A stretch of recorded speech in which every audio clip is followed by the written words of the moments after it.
പിന്നെ ഒന്നുകൂടി ഉണ്ട് കേട്ടോ, അത് നമ്മുടെ അഷ്ടതുളസിയാണ്. ഇതാ അഷ്ടതുളസി. അപ്പോൾ ഇതുകൊണ്ട് നമുക്ക് ഇപ്പോൾ എന്ന് പറഞ്ഞാൽ ഈ ഒരു കാലം അല്ലേ, ജലദോഷം, ചുമ, കഫക്കെട്ട്, അപ്പം അതിനൊക്കെയുള്ള ഒരു ഉത്തമ പരിഹാരമാണിത്.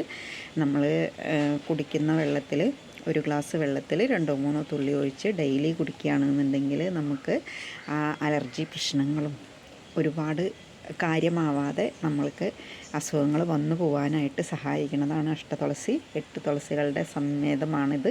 അപ്പോൾ മേടിച്ച് ഉപയോഗിച്ചാൽ നല്ലതാണ്. പിന്നെ ഒരു ടിപ്പും കൂടി ഞാൻ പറയാം കേട്ടോ. നമ്മൾ കുടിക്കുന്ന ചായയിൽ പാൽ ചായ ആണെങ്കിൽ അടിപൊളിയാണ് കേട്ടോ. നമ്മുടെ കാപ്പിപ്പൊടി ആണെങ്കിൽ അതിനേക്കാളും സൂപ്പറാണ്. അപ്പോൾ ചായ നമ്മൾ കുടിക്കുന്ന സമയത്ത് ഒരേ ഒരു തുള്ളി, ഒറ്റ ഡ്രോപ്പ് അതിൽ ഒഴിച്ചിട്ട് കുടിക്കുകയാണെന്നുണ്ടെങ്കിൽ വ്യത്യസ്തമായിട്ടുള്ള ആ ഒരു രുചി, അതുപോലെ തന്നെ ആരോഗ്യത്തിന് നല്ലതുമാണ്. മേടിച്ചുപയോഗിച്ചാൽ നല്ലതാണ്. അപ്പോൾ നമ്മുടെ ആരോഗ്യത്തിൻ്റെ രഹസ്യം ഇതൊക്കെയാണ്.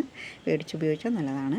അപ്പോൾ അതുപോലെ ഇപ്പോൾ ഒന്നും കൂടി ഞാൻ പരിചയപ്പെടുത്തുന്നത് നമ്മുടെ ഫുഡ് കെയർ ക്രീം. അപ്പോൾ ഇനി കാറ്റുകാലമാണ് വരാൻ പോണത്. അപ്പോൾ എല്ലാവരും കാലൊക്കെ നല്ലോണം സംരക്ഷിക്കാൻ ഇഷ്ടമുള്ള ആളുകൾക്ക് മേടിച്ചുപയോഗിക്കാം കേട്ടോ. ഒരാഴ്ച കൊണ്ട് തന്നെ നമുക്ക് നല്ല അടിപൊളി റിസൾട്ട് കിട്ടുന്ന സാധനമാണിത്. ഫുഡ് കെയർ ക്രീം മേടിച്ചുപയോഗിച്ചാൽ നല്ലതാണ്.